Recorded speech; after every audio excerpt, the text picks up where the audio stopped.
और आपको सीधा प्रयाग लिए चलते हैं। तस्वीरें जो सामने आ रही हैं वो आपके लिए देखनी बहुत महत्वपूर्ण है। एक से बढ़ के एक तस्वीरें जो हम आपको लगातार अपनी टेलीविजन स्क्रीन पर दिखा रहे हैं।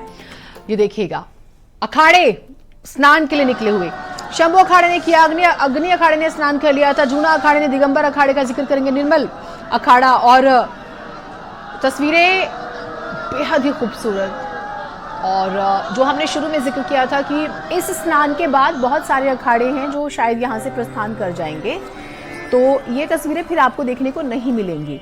हालांकि कुंभ जो है वो 26 फरवरी तक है, आप जाके स्नान कर सकते हैं, पुण्य आपको उसी लिहाज से मिलेगा, लेकिन ना ये तस्वीरें शायद आपको उस तरह से देखने को ना मिले। बसंत पंचमी पर अमृत स्नान की भव्य तस्वीरें आपकी टेलीविजन स्क्रीन पर। आपका अपना चैनल आपको एक एक एंगल से हर तस्वीर आप तक पहुंचा रहा है। हमारे सहयोगी लगातार जुड़े हुए हैं, वो जानकारियां दे रहे हैं।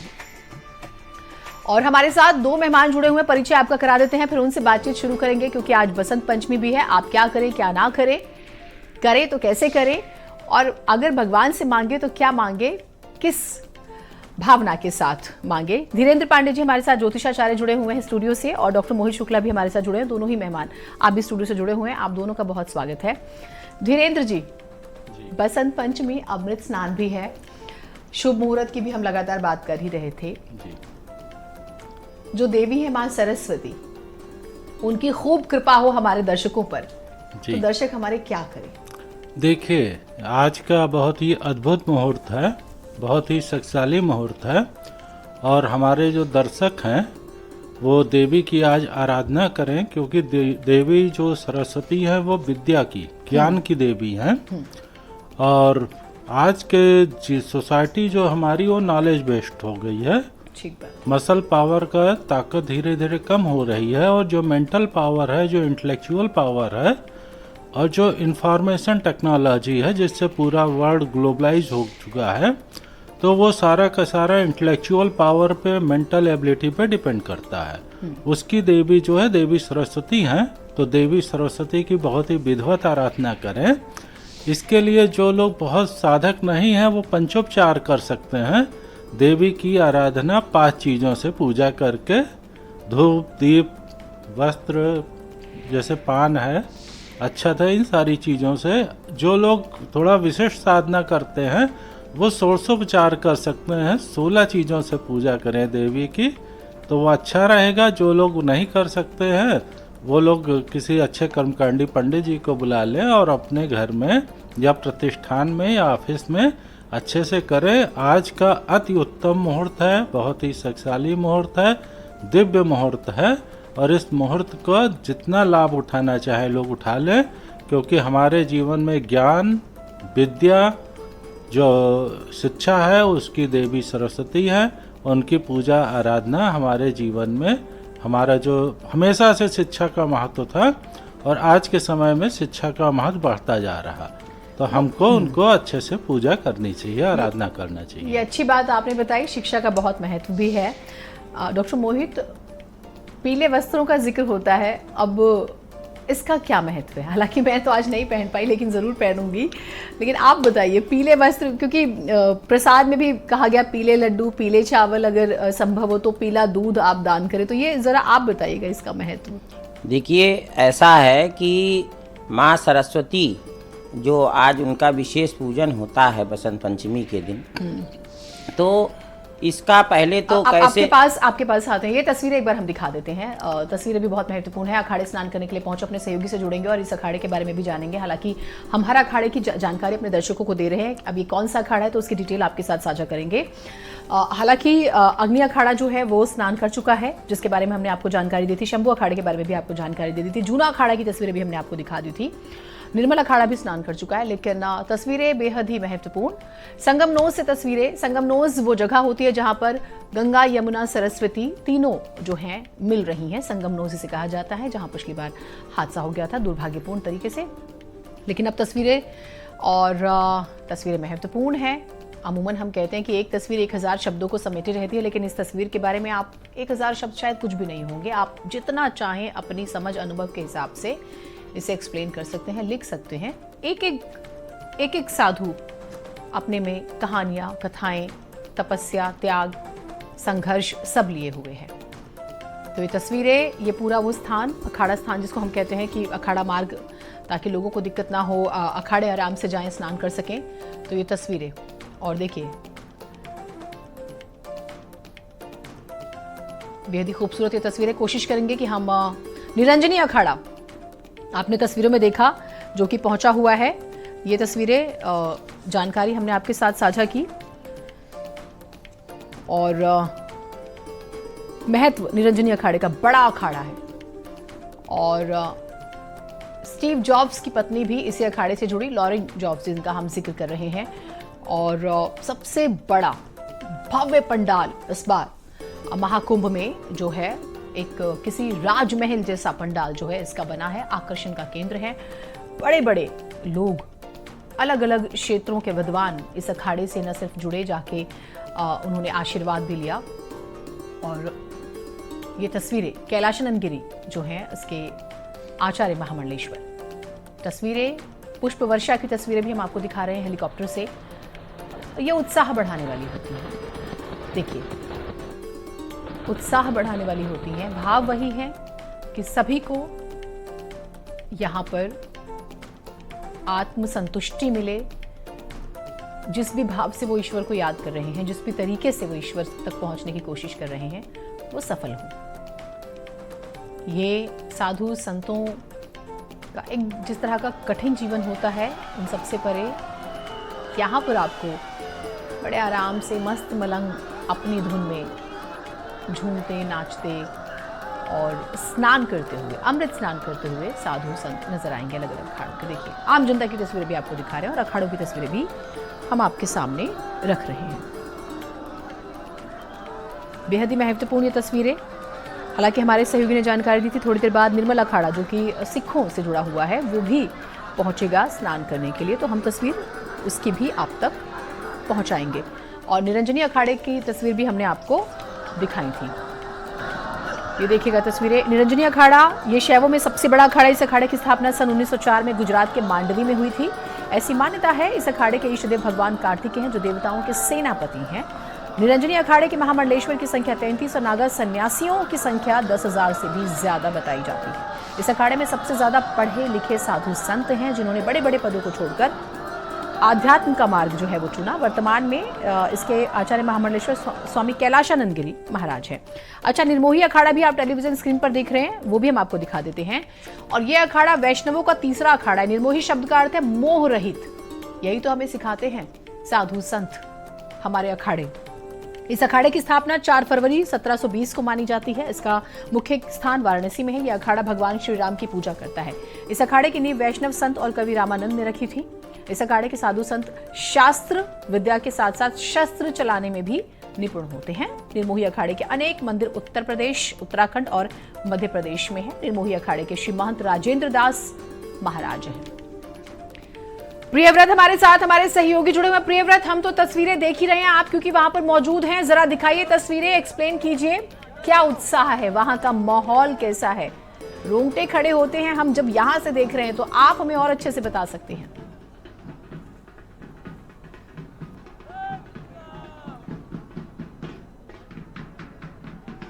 बिल्कुल, मैं तस्वीरें आपको दिखाना चाहूंगा कि देखिए निर्मोही अखाड़ा जो है वो अब स्नान करने के लिए पहुंचा हुआ है। क्योंकि देखिए, जब अखाड़े पहुंचते हैं तो एक अलग ही तस्वीर जो है वो यहाँ पर देखने को मिलती है।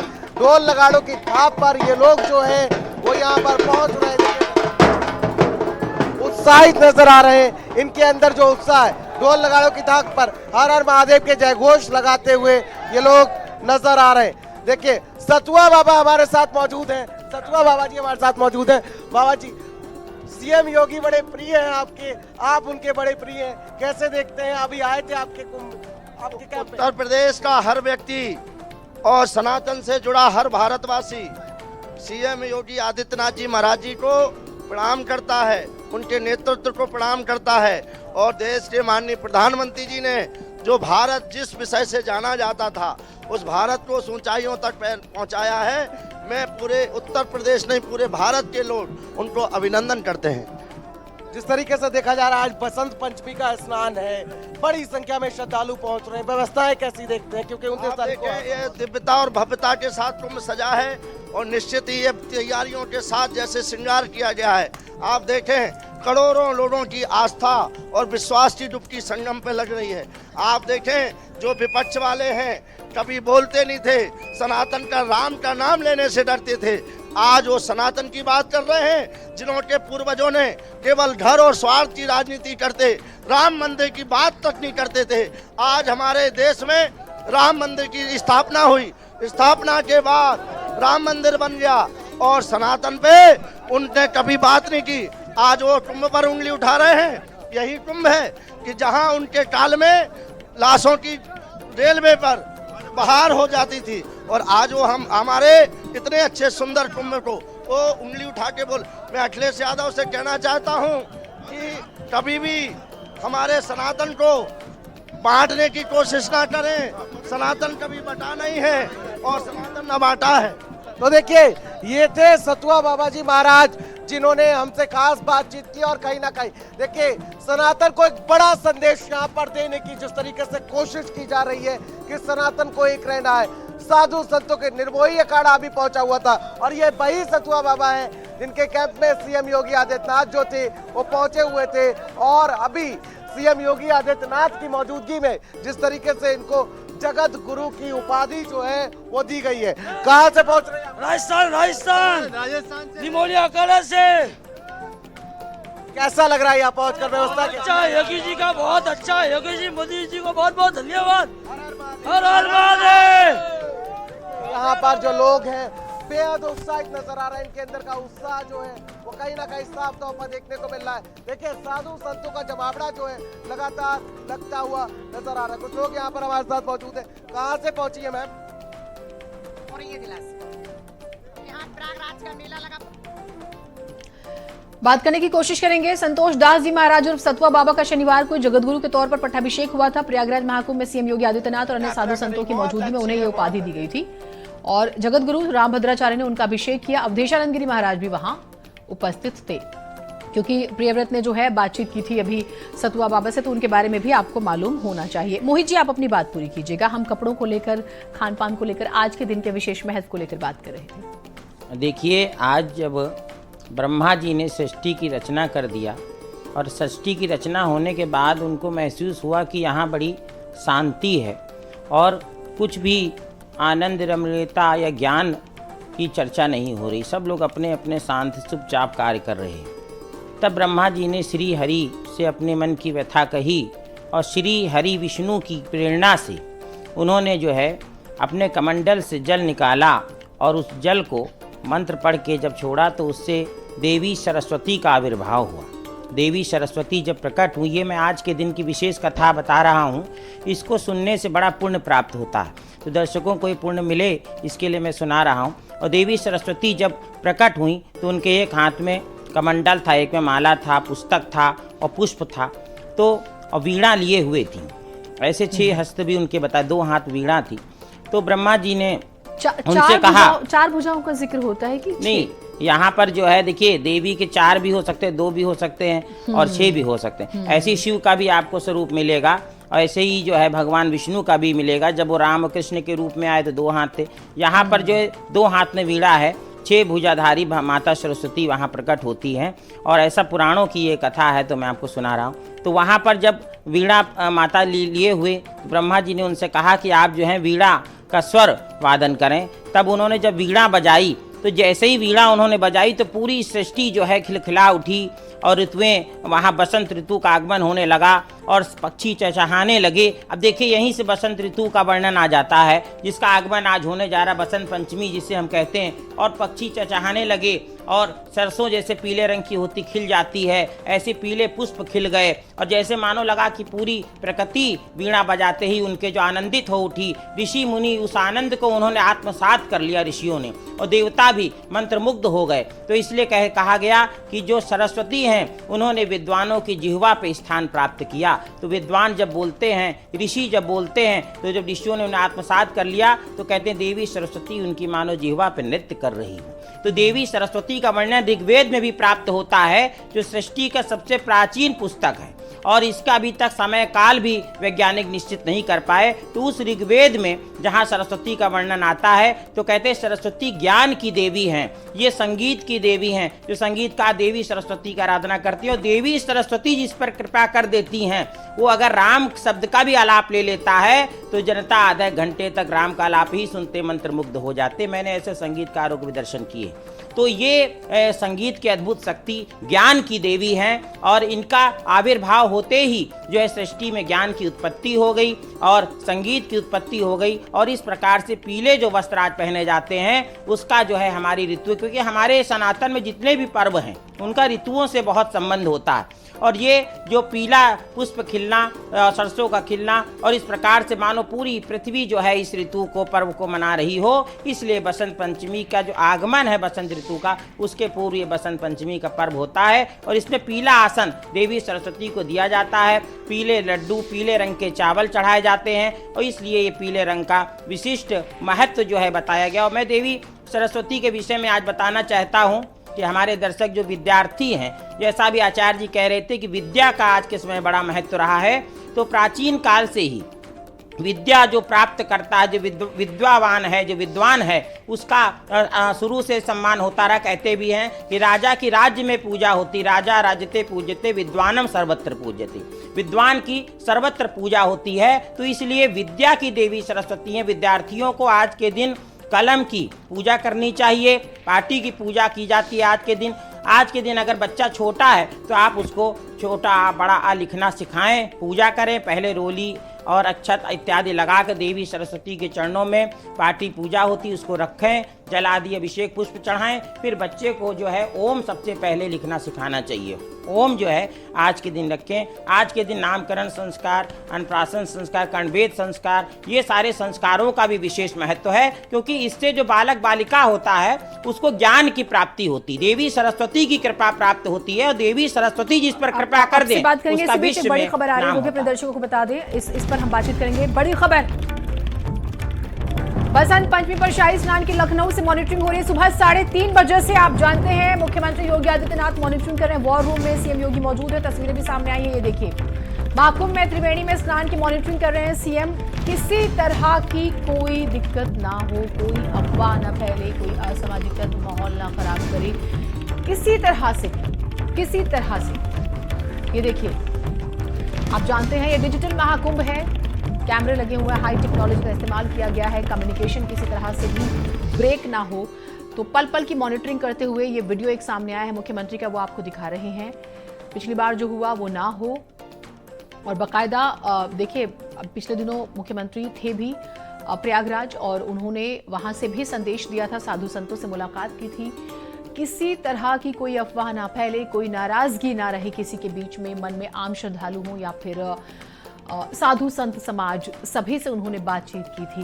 भावुक तस्वीर उनकी 29 तारीख को भी आई थी, जब वो घटना घटी थी शाम को, जब वो लोगों से बातचीत, पूरी टीम से बात करने के बाद उन्होंने, आप जानते हैं लखनऊ में हाई लेवल मीटिंग हुई थी और फिर जब वो मीडिया से मुखातिब हुए, भावुक हुए थे कि जो हुआ वो नहीं होना चाहिए था। और उसके बाद से ही ना वो खुद और ज्यादा अलर्ट हो गए और स्पेशल ऑफिसर्स भेजे गए, बाकायदा उनकी ड्यूटी लगाई गई। और संदीप हमारे साथ, हमारे सहयोगी जुड़े हुए हैं। संदीप, सुपर एक्टिव मोड में मुख्यमंत्री योगी आदित्यनाथ पल पल की जानकारी ले रहे हैं, डिटेल साझा कीजिएगा।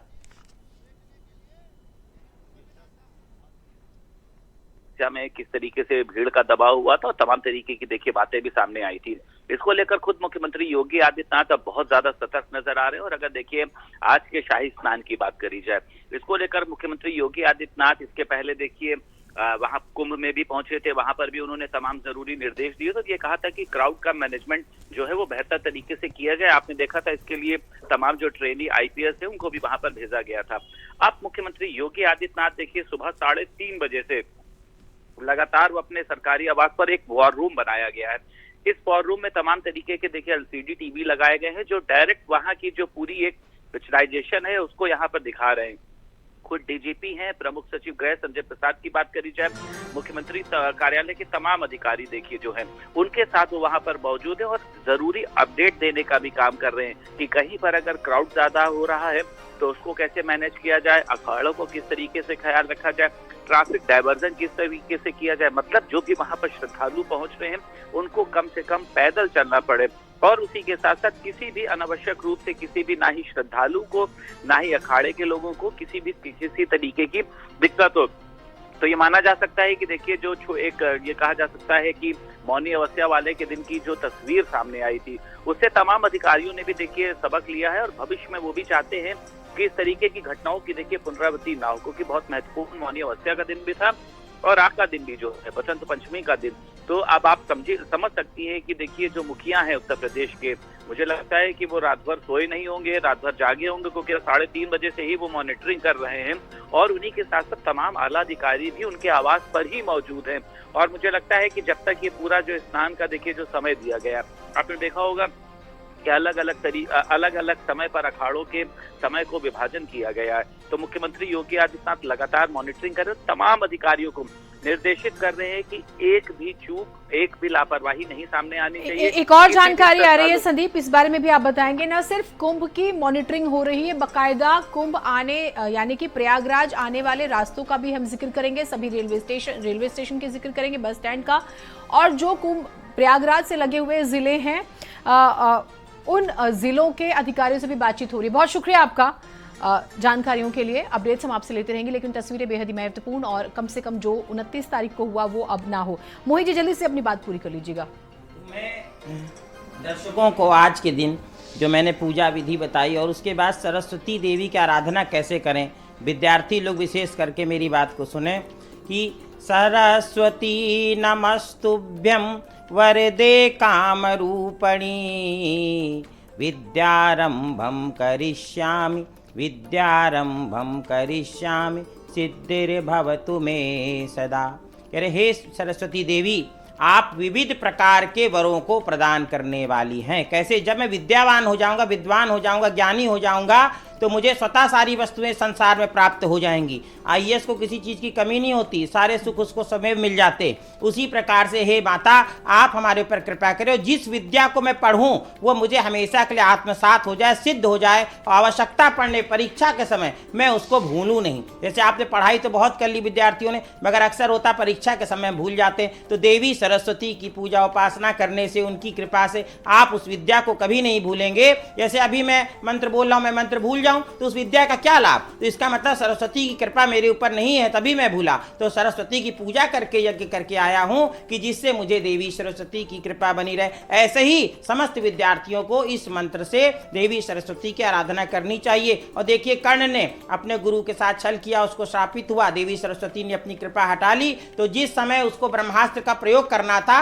उस समय उसका मंत्र वो भूल गया। तो इसी प्रकार से मंत्र क्या है? मंत्र उस ब्रह्मास्त्र का पासवर्ड था जो भूल गया। आजकल भी पासवर्ड होते हैं तब मिसाइलें चलती हैं, अब भूल जाएंगे तो मिसाइल चल ही नहीं पाएगी, उतनी देर विलंब हो जाएगा। तब तक भगवान ने कहा है अर्जुन, अब तुम यही मौका है, बाण छोड़ दो, और उस समय कर्ण का वध हो गया। तो इसलिए देवी सरस्वती की उपासना, पूजा आज के दिन अत्यंत आवश्यक है, जिससे हमारे विद्यार्थी जब परीक्षा दें और जो विद्या वो पढ़ें वो उनको हमेशा के लिए स्मरण हो जाए। इस मंत्र से सरस्वती की उपासना करो। एक बीज मंत्र है, ओम सरस्वत्यै नमः, ओम सरस्वत्यै नमः। इस मंत्र से भी आप 108 बार देवी सरस्वती का स्मरण कर सकते हैं और 108 नामावली है सरस्वती की, उससे यज्ञ भी आज के दिन कर सकते हैं। ठीक, तस्वीरें अभी हम लगातार दिखा रहे हैं और तस्वीरों से नजर मत हटाइएगा, बेहद ही खूबसूरत ये तस्वीरें आ रही हैं और शायद ये निर्मल अखाड़े की तस्वीरें हैं। हम अपने सहयोगी से बात करने की कोशिश भी करेंगे इस बारे में भी। धीरेन्द्र जी, विद्या का जिक्र हो रहा है। ब्रह्मा जी जब पृथ्वी पर आए, मैं पढ़ रही थी जब इसके बारे में, तो बहुत नीरसता थी जो मोहित जी ने जिक्र किया, और फिर उन्होंने कुछ जल छिड़का और फिर ध्वनि आई, आवाज आई, पशु पक्षी बोलने लगे और एक सुंदर सी स्त्री प्रकट होती है जिसके पास वीणा, माला, पुस्तक और एक वर मुद्रा होती है। जी, हम बच्चों की पढ़ाई लिखाई की तो बात कर रहे हैं, हम सब भी, हमारी सोसाइटी, समाज में भी एक नीरसता है, भी एक नकारात्मकता है, एक जल की जरूरत है, एक छिड़काव की जरूरत है। निश्चित क्या होना चाहिए? देखिए क्या है, हमारे अंदर जो अभी समाज में नीरसता है या ह्यूमन लाइफ में, वो इसलिए है क्योंकि हमारा जो देखिए एजुकेशन का है कि हमारे 4 आयाम है। सर्वांगीण विकास होना चाहिए, होलिस्टिक डेवलपमेंट होना चाहिए, फिजिकल, मेंटल, इमोशनल, स्पिरिचुअल। अभी क्या हो रहा है कि पूरी की पूरी सोसाइटी जो चूंकि वेस्टर्न एजुकेशन हावी हो गई है, तो हमारा फिजिकल और मेंटल डेवलपमेंट अच्छा हो रहा। हम एक हेड मास्टर जो है मंटेसरी और नर्सरी से इंट्रोड्यूस कर देते हैं और हर क्लास में 10-10 head master, 5-10 head master MSc, MTech, MBA तक बच्चे को पढ़ाते हैं, तो पूरे जीवन में 300-400-500 हेड मास्टर उसको मिल जाते हैं जो उसके हेड को डेवलप कर रहे हैं। तो उसके ऊपर से कोचिंग और ट्यूशन भी हम डाल देते हैं। लेकिन जो एक हार्ट मास्टर है, जो हृदय को विकसित करे, इमोशंस को विकसित करे, सेंटिमेंट को विकसित करे, कंपैशन को विकसित करे, करुणा, प्रेम, उसके सहयोग है ना, उसका हेड हार्ट मास्टर हम नहीं दे रहे। एक बच्चे को पूरे जीवन में एक भी ऐसा व्यक्ति नहीं मिलता जो हार्ट ओरिएंटेड हो, जो प्रेम से भरा हो, जैसे कि गौतम बुद्ध थे या भगवान कृष्ण थे। और स्पिरिचुअल मास्टर भी आज एजुकेशन में नहीं है। व्यक्ति की आत्मा में भी अब वो कमी है, पेरेंटिंग भी बहुत बड़ा इशू हो गया है जी। तो स्पिरिचुअल मास्टर भी बच्चे को पूरे जीवन में एजुकेशन पीरियड में नहीं मिलता, जो उसकी सोल को डेवलप करे, कॉन्शियसनेस को डेवलप करे, आत्मा को डेवलप करे। हमको जब भी आनंद मिलेगा वो आत्मा के कारण। 10,000 वर्ष की हिस्ट्री यह बताती है, जिस भी व्यक्ति को आनंद का अनुभव हुआ है अपने अंदर हुआ है आत्मा, क्योंकि आत्मा की क्वालिटी आनंद है, प्रसन्नता आनंद, ट्रुथ, ब्लिस, कॉन्शियसनेस, सत्य, चित, आनंद, सत्यम, शिवम, सुंदरम, ये आत्मा की क्वालिटी है। हम आत्मा से दूर है, हमें कोई गुरु मिल नहीं रहा जो हमारे स्पिरिचुअल पावर को डेवलप करे। हम जो है 10 घंटे रोज मेंटल पावर डेवलप करने में लगा रहे हैं, और मेंटल पावर आत्मा के ऊपर ये सब लेयर्स हैं। जैसे हमारा आत्मा है, उसके ऊपर एक लेयर है जो हम हजारों लाखों कर्म कर रहे हैं, तो फिजिकल कर्मों की लेयर आ गई आत्मा के ऊपर।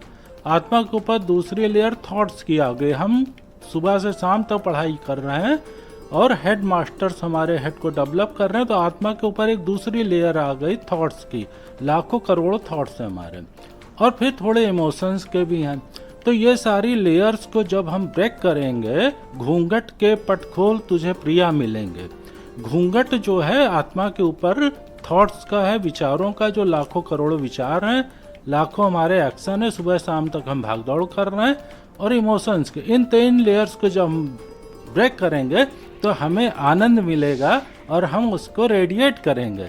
जैसे कि भगवान कृष्ण है, वो आनंद को रेडिएट कर रहे हैं, है ना। भगवान बुद्ध हैं, वो आनंद को रेडिएट कर रहे हैं। उन्होंने कहा कि ब्लिस है ना, या रामकृष्ण परमहंस हैं, या आदिगुरु शंकराचार्य हैं, या जो भी स्पिरिचुअल मास्टर्स हैं वर्ल्ड ओवर, तो वो लोग पीसफुल थे और आनंदपूर्ण थे। तो हमारी एजुकेशन लैक कर रही है। हम फिजिकल और मेंटल डेवलपमेंट पे ही ध्यान दे रहे हैं। इमोशनल डेवलपमेंट और स्पिरिचुअल डेवलपमेंट 0 है, 0/0, क्योंकि 30 साल के 25 साल के स्कूलिंग में एक भी हार्ट मास्टर नहीं मिल रहा। तो ये मान के चले, जैसे ठीक है पौराणिक मान्यताएं हैं, कथाएं हैं। महाकुंभ 12 साल में यूं अर्धकुंभ और हम माघ मेले का जिक्र करते हैं, और ये महाकुंभ तो 144 साल बाद। इस तरह के आयोजन क्या हर साल हों?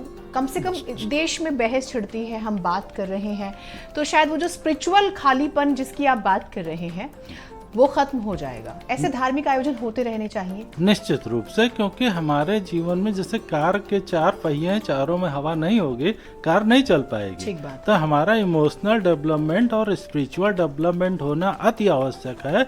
आप देखिए जो वेस्टर्न कंट्रीज है, वहाँ पे 20-30% नींद की गोलियां ले रहे हैं तो सो रहे हैं। वहाँ पे 40-50% साइकोथेरेपी सेंटर्स में है।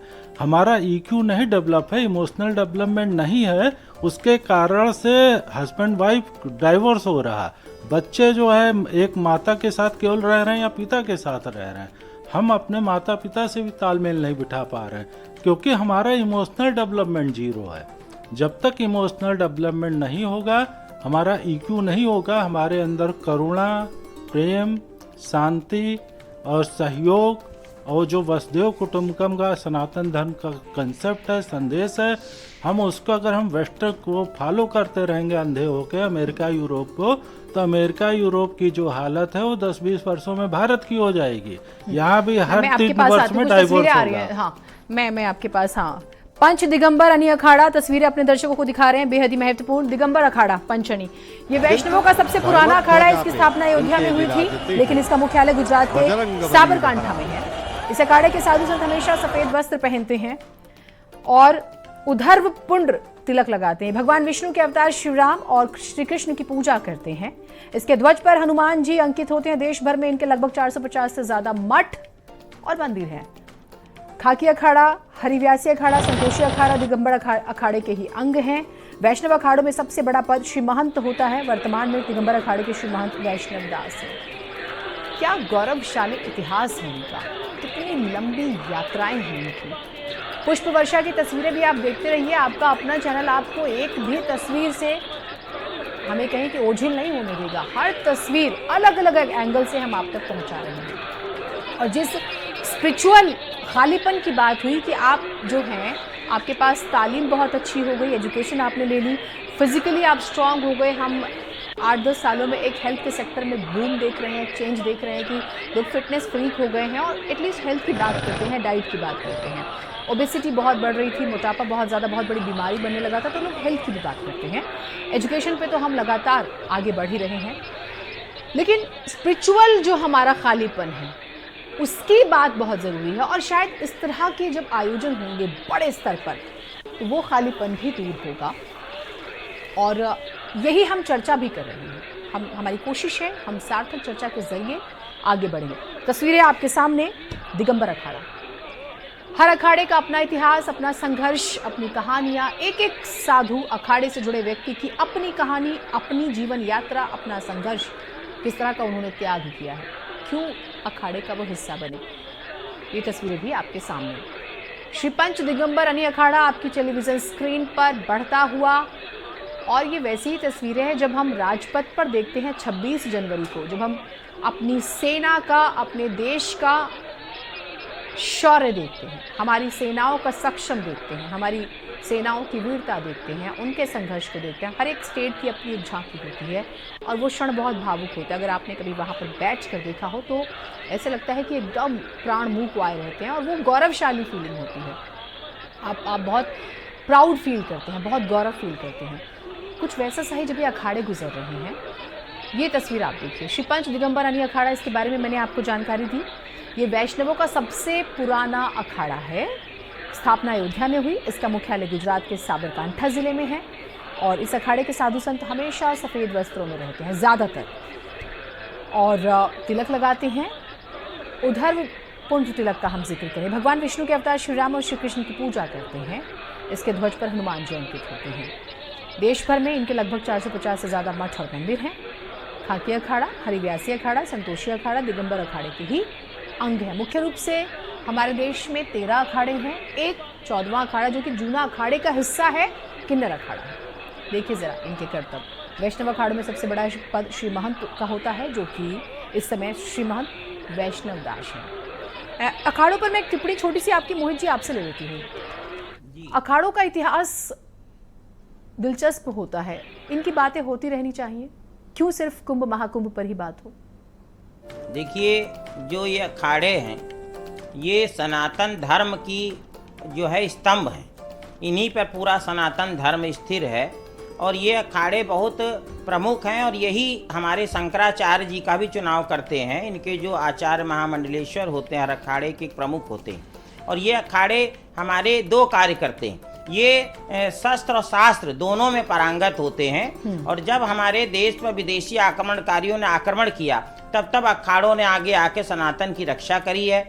और ये करीब मुगलों के आने के पहले से, जब आदि गुरु शंकराचार्य जी थे उसके पूर्व से अखाड़े हमारे शंकराचार्य जी ने स्थापित किए। और तब से 2500 वर्षों से तब इस सनातन की रक्षा कर रहे हैं। और सनातन के लिए पूरी तरीके से अपना जीवन जो है त्याग के, पूरा आध्यात्मिक जीवन जीते हैं। बड़ा त्याग में इनका जीवन होता है। और इस प्रकार से इन्होंने सरकारें आती रहीं, बदलती रहीं, किंतु सनातन धर्म तब भी था, अब भी है और आगे भी रहेगा।